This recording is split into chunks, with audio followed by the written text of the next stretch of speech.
Bonjour. Welcome. Before we start, I'd like to join Matt in acknowledging the tragic loss of life and the widespread destruction from the earthquakes in Turkey and Syria. Our hearts are with the people there. Now, we're here in France, the birthplace of several giants of science and mathematics: Blaise Pascal, Pierre de Fermat, Joseph Fourier, to name just a few on whose shoulders computer scientists stand today. And for those on the live stream, we're coming to you from Google Paris, home of one of our premier AI research centers, and less than 5 kilometers from the final resting place of Pascal, my favorite mathematician. What a fitting setting to talk about the next frontier for our information products and how AI is powering that future. Our very first founder's letter said that our goal at Google is to significantly improve the lives of as many people as possible. That's why our products have a singular focus: to be helpful to you in moments big and small. Think about Google Search, which would celebrate its 25th birthday today, this year. Search was built on breakthroughs in language understanding. That's why we can take a complex conversational query like delicious-looking, flaky French pastry in the shape of a heart and help you identify exactly what you're looking for. But we didn't stop there. Through our ongoing investments in AI, we can now understand information in its many forms, from language to images and videos, even the real world. With this deeper understanding, we are moving beyond the traditional notion of search to help you make sense of information in new ways. So now you can simply take a picture with Lens to instantly learn that heart-shaped pastry is a palmier cookie. Our advancements in AI are also why, if you need to fix your bike chain, you can get directed to the exact point in a video that's reality to see how it looks. Or if you pop out of the metro in an unfamiliar city, you can find arrows overlaid in Google Maps on the real world, pointing you to walk in the right direction. All these examples are a far cry from the early days of search, but as we always say, search will never be a solved problem. Although we are almost 25 years in, search is still our biggest moonshot.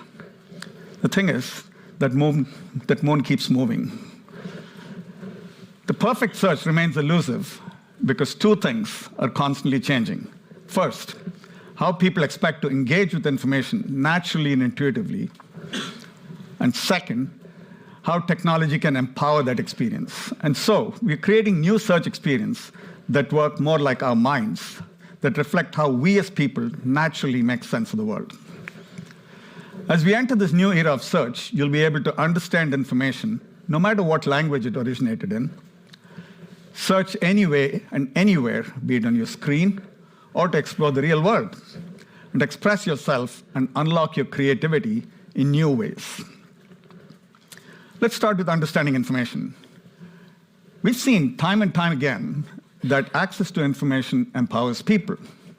But for centuries, information was largely confined to the language it was created or spoken in, and only accessible to people who understand that language. With Google Translate, we can break down language barriers and unlock information regardless of the language of its origin. Over 1 billion people around the world today use Translate across 133 languages to understand conversations, online information, and the real world. For example, Translate has been a lifeline to help those displaced from Ukraine adjust to daily life in new countries. In the war's early days, Ukrainian Google Translate queries grew in Polish, German, and other European languages as Ukrainians seeking refuge turned to it for critical information in their language. We recently added 33 new languages to Translate's offline mode, including Corsican, Latin, and Yiddish, to name just a few. So even if you're somewhere without access to the internet, you'll get the translation help you need. And soon, it'll bring you a richer, more intuitive way to translate words that have multiple meanings and translations. So whether you're trying to buy a new novel or celebrate a novel idea, you'll have the context you need to use the right turn of phrase. We'll begin rolling this out in several languages in the coming weeks. But there's still more we can do to bridge language divides. To bring the power of Translate to even more languages, we use zero-shot machine translation, an advanced AI technique that learns to translate into another language without ever seeing translation pairs. Thanks to zero-shot machine translation, we've added 24 new languages to translate this past year. In total, over 300 million people speak these newly added languages. That's roughly the equivalent of bringing translation to the entire United States. Well, language is at the heart of how we communicate as people. Another important way we make sense of information is visually. As we're fond of saying, your camera is the next keyboard. That's why, back in 2017, we redefined what it means to search by introducing Lens, so you can search what you see with your camera or photos. We've since brought Lens directly to the search bar, and we've continued to bring you new capabilities like shopping within an image and step-by-step homework help. I'm excited to announce that we've just reached a major new milestone. People now use Lens more than 10 billion times a month. This signals that visual search has moved from a novelty to reality. And as we predicted, the age of visual search is here. In the context of translation, understanding isn't just about the languages we use. It's also about the visuals we see. We'd block part of the background. Now, instead of covering the text, we erase it, recreate the pixels underneath with an AI-generated background, and then overlay the translated text back on top of the image, all as if it was part of the original picture. I'm pleased to share that this is now rolling out globally on Android mobile, so you can use Lens to start translating text into context. As you can see with Lens, we want to connect you to the world's information one visual at a time. We're continuing to build upon these capabilities, so I'll now turn to Liz to share more. Liz?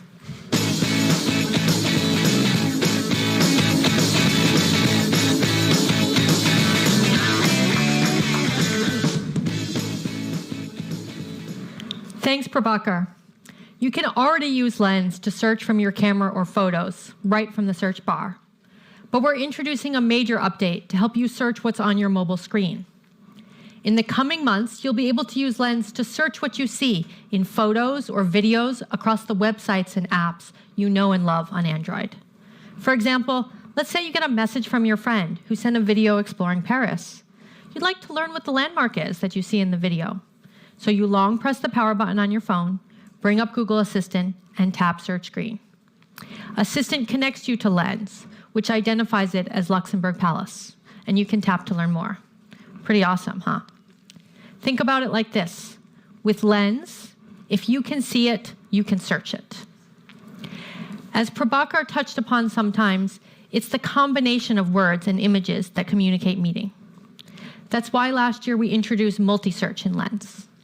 With Multisearch, you can search with a picture and a text together, opening up entirely new ways to express yourself. Say you see a stylish chair, but you want it in a more muted color to match your style. You can use Multisearch to find it in beige or another color of yours. Or you spot a floral pattern shirt, but you want it in bleu rouge instead. You can use Multisearch for that too. Let's see how that works with a live demo. We are missing the phone. We're missing the phone. We will have to. We have no. Okay, we're gonna move on. We can't find the phone. Sorry, we'll do one later in the special Q&A. Okay, so what you can do is you can spot a cool pattern on the notebook, but then you can swipe up to see the text and be able to search on the search box, letting you find something like a rug if you just typed in Tepi. Or you can find wallpaper, similar. Okay. This unique ability allows us to mix modalities, like images and text, and it opens up a whole world of possibilities. And you can imagine a future where even more modalities are at play. I'm excited to share that Multisearch is now officially live globally on mobile. And that means Multisearch is now available in over 70 languages that Lens is in around the world. We've taken Multisearch a step further by adding the ability to search locally on mobile in the US. You can take a picture or screenshot of a food dish or item and add Near Me to find where to get it nearby from the millions of businesses on Google. In the next few months, we'll bring Multisearch Near Me to all the languages and countries for which Lens is available to. So you'll be able to use Near Me if you want to support a neighborhood business or if you just need to pick something up right away. There are also times when you're already searching and you find something that just catches your eye and it inspires you. So in the next few months, you'll be able to use Multisearch globally for any image you see on the search results page on mobile. Once you start using Multisearch, it's striking how natural it feels to be able to use multiple senses to search. I hope you give it a try. And with that, back to Prabhakar.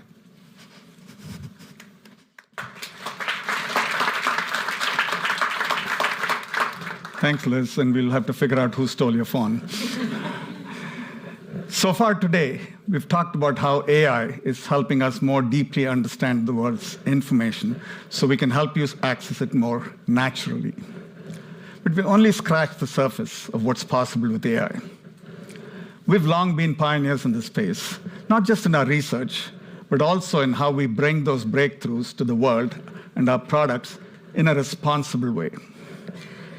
We've made significant contributions to the scientific community, like developing the transformer, which set the stage for much of the generative AI activity we see today. And we're committed to continuing to bring these technologies to the world in a responsible way that benefits everyone. This is the journey we've been on with large language models, which can make engaging with technology more natural and conversational. Back at I/O in 2021, we unveiled our Lambda AI model, a breakthrough in conversational technology. Next, we're bringing Lambda to an experimental conversational AI service, which we fondly call Bard. You'll be able to interact with Bard to explore complex topics, collaborate in real time, and get creative new ideas. For example, let's say you're in the market for a new car, one that's a good fit for your family. Bard can help you think through different angles to consider, from budget to safety and more, and simplify and make sense of them. Bard's suggestion to consider fuel type might spark your curiosity, so you can ask it to explain the pros and cons of buying an electric car and get helpful insights. We all know that once you buy a new car, you'll have to plan a road trip. Bard can help you plan your road trip so you can take your new car out for a spin. You might ask Bard to help you find scenic routes, interesting places to stop along the way, and fun things to do when you and your family get to your destination. Bard seeks to combine the breadth of the world's knowledge with the power, intelligence, and creativity of our large language models. It draws on information from the web to provide fresh, high-quality responses. We're releasing Bard initially with our lightweight model version of Lambda. This much smaller model needs significantly less computing power, which means we'll be able to scale it to more users and get more feedback. We just took our next big step by opening Bard up to trusted testers this week. We'll continue to use feedback from internal and external testing to make sure it meets the high bar, our high bar for quality, safety, and groundedness before we launch it more broadly. Human curiosity is endless, and for many years, we've helped remove roadblocks to information so you can follow your curiosity wherever it takes you, from learning more about a topic to understanding a variety of viewpoints. People often turn to Google for quick, factual answers, like what is a constellation? Already today, we give you fast answers for straightforward queries like these. But for many questions, there's no one right answer, what we call NORA queries. Questions like, what are the best constellations to look for when stargazing?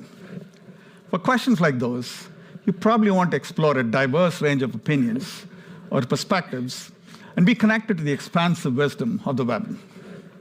That's why we bring in the magic of generative AI directly to your search results. So soon, if you ask, what are the best constellations to look for when stargazing, new generative AI features will help us organize complex information and multiple viewpoints right in search results. With this, you'll be able to quickly understand the big picture and then go on to explore different angles. So say this new information on constellations piques your interest. You can dig deeper, for instance, to learn what time of year is best to see them and explore further on the web. Open access to information is core to our mission, and we know people seek authentic voices and diverse perspectives. As we scale these new generative AI features like this in our search results, we'll continue to prioritize approaches that will allow us to send valuable traffic to a wide range of creators and support a healthy, open web. In fact, we've sent more traffic to the web every year, each year, than the year prior. The potential for generative AI goes far beyond language and text. As we mentioned earlier, one of the most natural ways people engage with information is visually. With generative AI, we can already automate 360-degree spins of sneakers from just a handful of still photos, something that would have previously required merchants to use hundreds of product photos and costly technology. As we look ahead, you could imagine how generative AI might enable people to interact with visual information in entirely new ways. They might help a local baker collaborate on a cake design with a client, or a toy maker dream up a new creation. They might help someone envision what their kitchen looks like, but with green cabinets instead of wood, or describe and find the perfect complementary pocket square to match a new blazer. In our quest to make search more natural and intuitive, we've gone from enabling you to search with text, to voice, to images, to a combination of modalities, like you saw with Multisearch today that Liz talked about. As we continue to bring generative AI technologies into our products, the only limit to search will be your imagination. Beyond our own products, it's important to make it easy, safe, and scalable for others to benefit from these advances. Next month, we'll start onboarding developers, creators, and enterprises so they can try our generative language API, initially powered with Lambda, with a range of models to follow. Over time, we'll create a suite of tools and APIs to make it easy for others to build applications with AI. From Bard to the new AI-powered features in search to image generation, APIs, and beyond, when it comes to AI, it's critical that we bring these experiences rooted in the models to the world responsibility. That's why we've been focusing on responsible AI since the very beginning. We were one of the first companies to articulate AI principles. We're also embracing the opportunity to work with creative communities and partners to develop these tools.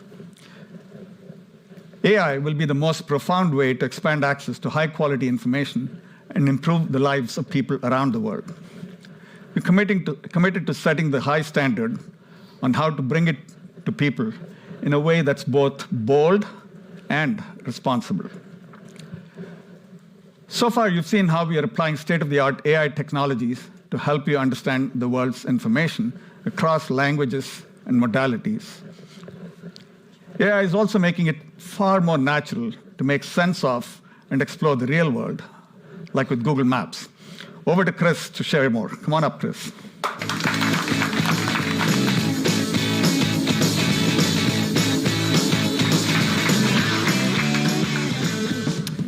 Thanks, Prabhakar. For 18 years, Google Maps has transformed how people make sense of the world.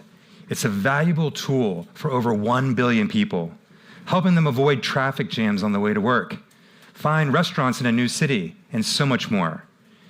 And the latest in advancements in AI and computer vision are powering the next generation of Google Maps, making it more immersive and sustainable than ever before. Let me show you what I mean. Before Google Maps, getting directions meant physically printing them out on a piece of paper. But Google Maps reimagined what a map could be, bringing live traffic and helpful information about places right to your phone. Now, we're transforming Google Maps once again, evolving our 2D map into a multi-dimensional view of the real world that comes alive, starting with immersive view. Immersive view is a brand new way to explore that's far more natural and intuitive. It uses AI to fuse billions of street view and aerial images to create a rich digital model of the world, letting you truly experience a place before you step inside. Let's take a look at the Rijksmuseum in Amsterdam. If you're considering a visit, you can virtually soar over the building, finding the entrances, and get a sense of what's in the area. With the time slider, you can see what it looks like at different times of the day and what the weather will be, so you know when you visit. To help you avoid crowds, we want to point out areas that tend to be busy, so you have all the information you need to confidently make a decision about where to go. If you're hungry, you can explore different restaurants in the neighborhood. You can even glide down the street, peek inside it, and understand the vibe before you book a reservation.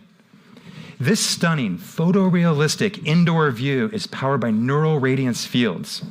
It's an advanced AI technique that uses 2D images to generate a highly accurate 3D representation that recreates the entire context of a place, including its lighting, the texture of materials, and what's in the background. You can also see if a restaurant's lighting is good for a date night, or if the outdoor view at a cafe is the right place for lunch with friends. Immersive view represents a completely new way to interact with the map, using all the detailed information in Google Maps today and visualizing it in a more intuitive way. We're excited that immersive view starts rolling out today in London, Los Angeles, New York, San Francisco, and Tokyo. And we're bringing it to more European cities like Amsterdam, Dublin, Florence, and Venice in the coming months. Immersive view is just one example of how artificial intelligence is powering a more visual and intuitive map. It also helps us reimagine how you find places when you're on the go. You heard Prabhakar talk about how your camera is the new keyboard, and that's also true for the map. Search with Live View uses AI paired with augmented reality to help you visually find things nearby, like ATMs, restaurants, and transit hubs, just by lifting up your phone. We've recently launched Search with Live View in several cities, including here in Paris. In the coming months, we'll start expanding it to more places like Barcelona, Dublin, and Madrid. Let's head outside to where Rachel will show us how it works. Over to you, Rachel. Thanks, Chris. I'm out here scoping out the neighborhood. Whenever I come to a new city, I'm always on the hunt for great coffee. So let's see what I can find. Tapping on the camera icon in the search bar, I'm able to see coffee shops, as well as other categories of places like restaurants, bars, and stores. I can even see places that are out of my field of view. So I'm really able to get a sense of what this neighborhood has to offer at a glance. But let's look at coffee shops specifically, because I really need some caffeine.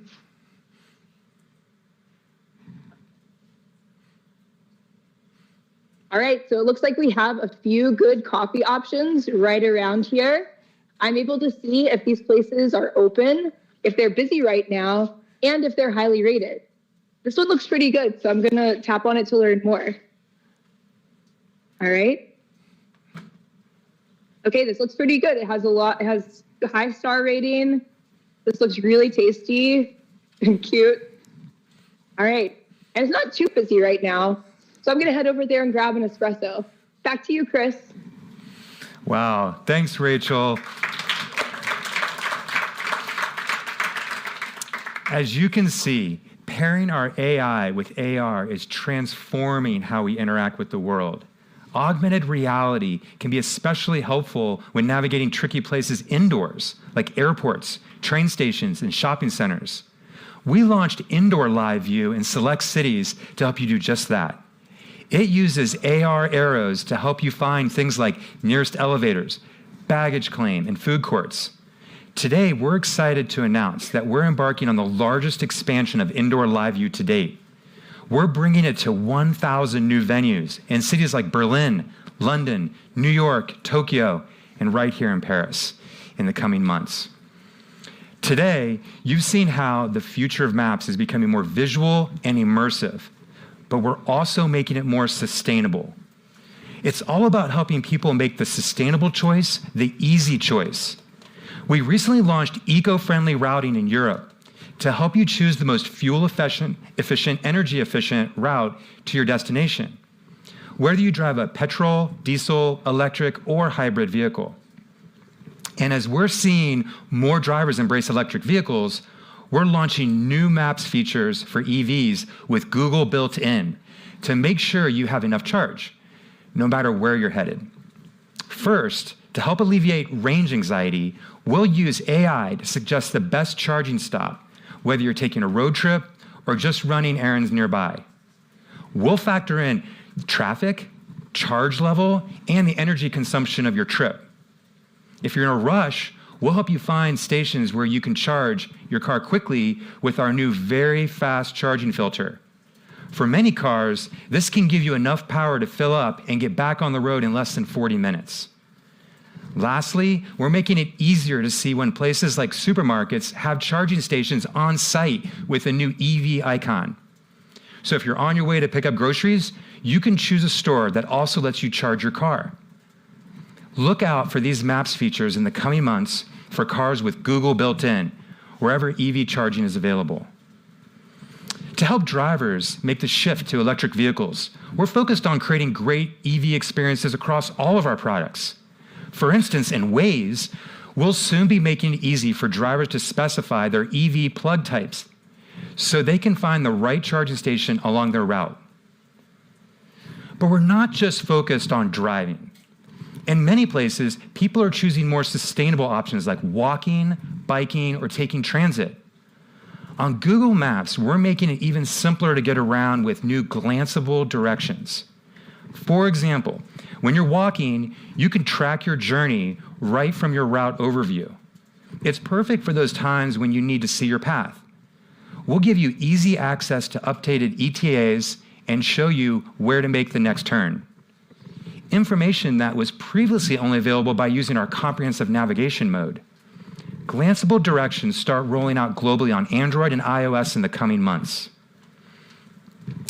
Making a global impact requires everyone to come together, including cities, people, and businesses.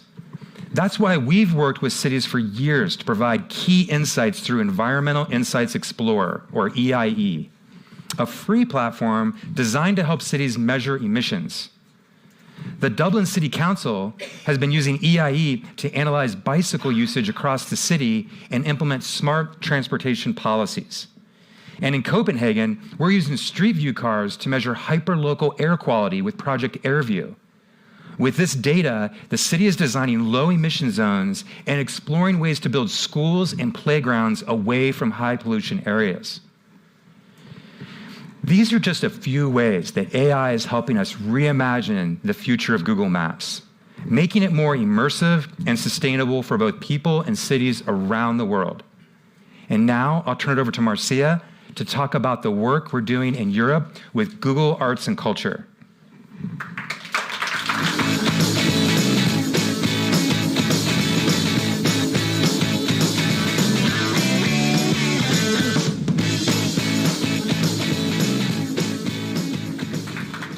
Thank you, Chris. It's exciting to see how Google Maps keeps getting more helpful. For the past decade, our daily work at Google Arts and Culture has also been about finding new pathways, specifically those at the intersection of technology and culture. Together with our 3,000 partners from over 80 countries, we brought dinosaurs to life in virtual reality, digitized and preserved the famed Timbuktu manuscripts, recrafted a destroyed Mayan limestone staircase, and found a way for us humans to find our four-legged friend's doppelganger in famous artworks. As for the latter, at least one of Chris's dogs apparently spent previous life in Renaissance Venice. Perhaps you might also have heard of our work through our popular art selfie feature, which helped over 200 million people find their doppelganger in famous artworks. But what you probably didn't know is that Art Selfie was actually the first on-device AI application from Google, and that we have applied AI to cultural pursuits in our Google Arts and Culture Lab in Paris for over 5 years. So today I'd like to show you what artificial intelligence in the hands of creatives and cultural experts can achieve. For our first example, I would like to welcome the blobs to the digital stage.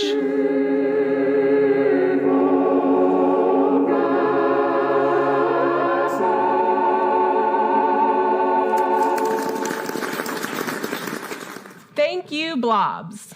Now, some of you might recognize the hallmarks of good opera right away: bass, tenor, mezzo-soprano, and soprano. And if you aren't familiar with the world of opera singing, this experiment, created in collaboration with artist David Lee, is for you and will be your gateway to learn more.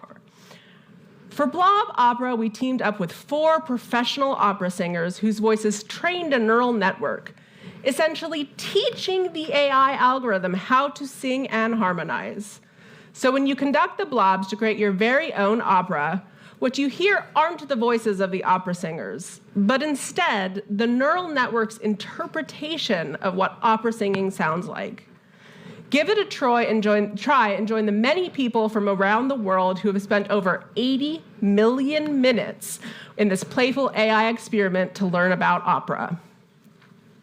As you've seen and heard, AI can create new and even playful ways for people to engage with culture, but it can also be applied to preserve intangible heritage.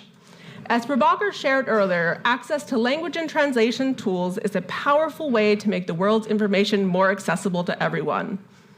But I was surprised to learn that out of the 7,000 languages spoken on Earth, more than 3,000 are currently under threat of disappearing. Amongst them, Maori, Louisiana Creole, Sanskrit, and Calabrian Greek. To support these communities in preserving and sharing their languages, we created an easily usable language preservation tool called Woolaroo, which, by the way, is the word for photo in the Aboriginal language of a Yagambe. So how does it work? Once you open Woolaroo in your mobile phone's browser, select one of the 17 languages currently featured, and just take a photo of your surroundings. Woolaroo, with the help of AI-powered object recognition, will then try to identify what is in the frame and match it against its growing library of words.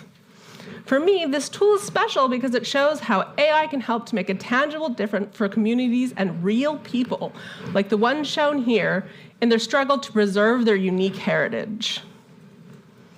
Now let's have a look at AI in the service of cultural institutions and how it can help uncover what has been lost or overlooked. Women on the forefront of science have often not received proper credit or acknowledgement for their essential work. To take another step to rectify this, we teamed up with researchers at the Smithsonian American Women's History Initiative and developed an experimental AI-driven research tool that, first, compares archival records across history by connecting different nodes in the metadata. Secondly, it's able to identify women scientists on variations in their name, because sometimes they have to do things like use their husband's name in a publication. And third, it's capable of analyzing image records to cluster and recover female contributors. The initial results have been extremely promising, and we can't wait to apply this technology to uncover even more accomplishments of women in science. Preserving cultural heritage online is core to our mission. We work hard to ensure that the knowledge and treasures provided by our cultural partners show up where it's of most benefit, when people are searching online. Say you search for Artemisia Gentileschi, the most successful yet often overlooked female painter of the Baroque period. You'll be able to explore many of her artworks, including Self-Portrait of St. Catherine, that have been provided by our partner, the National Gallery of London, in high resolution. When you click on it, you'll be able to zoom into the brushstroke level to see all the rich detail of the work. You'll never be able to get that close in the museum. What's more, you are actually able to bring this and many other artworks right into your home. Just click on the View in Augmented Reality button on your mobile phone to teleport Artemisia's masterpiece in its original size right in front of you. But culture doesn't stop at classical art, so keep your eyes open for a variety of 3D and augmented reality assets provided by cultural institutions. One of my favorite, besides the James Webb Space Telescope, is one of the most popular queries for students, the periodic table, for which I'm happy to announce will triple the number of available languages to include French, Spanish, German, and more in the coming weeks. 3D and AR models in Google Search really unlock people's curiosity. And in the past year alone, we've seen an 8x increase in people engaging with AR models contributed by Google Arts and Culture partners to explore and learn. Those are just some of the examples of what awaits at the intersection of artificial intelligence and culture, and how we work with our partners to make more culture available online. I invite you to discover all of that and much more in the Google Arts and Culture app. Thank you, and back to Prabhakar.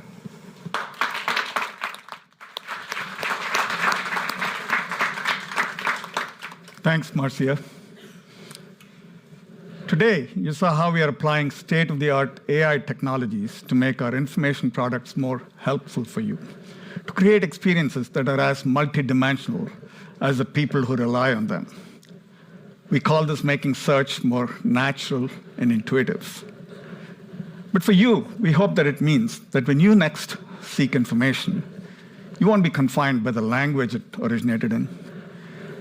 You won't be constrained to typing words in a search box, and you won't be beholden to a single way of searching. Although we are 25 years into search, I dare say that our story has just begun. We have even more exciting AI-enabled innovations in the works that will change the way people search, work, and play. We are reinventing what it means to search, and the best is yet to come. Thank you all. Merci.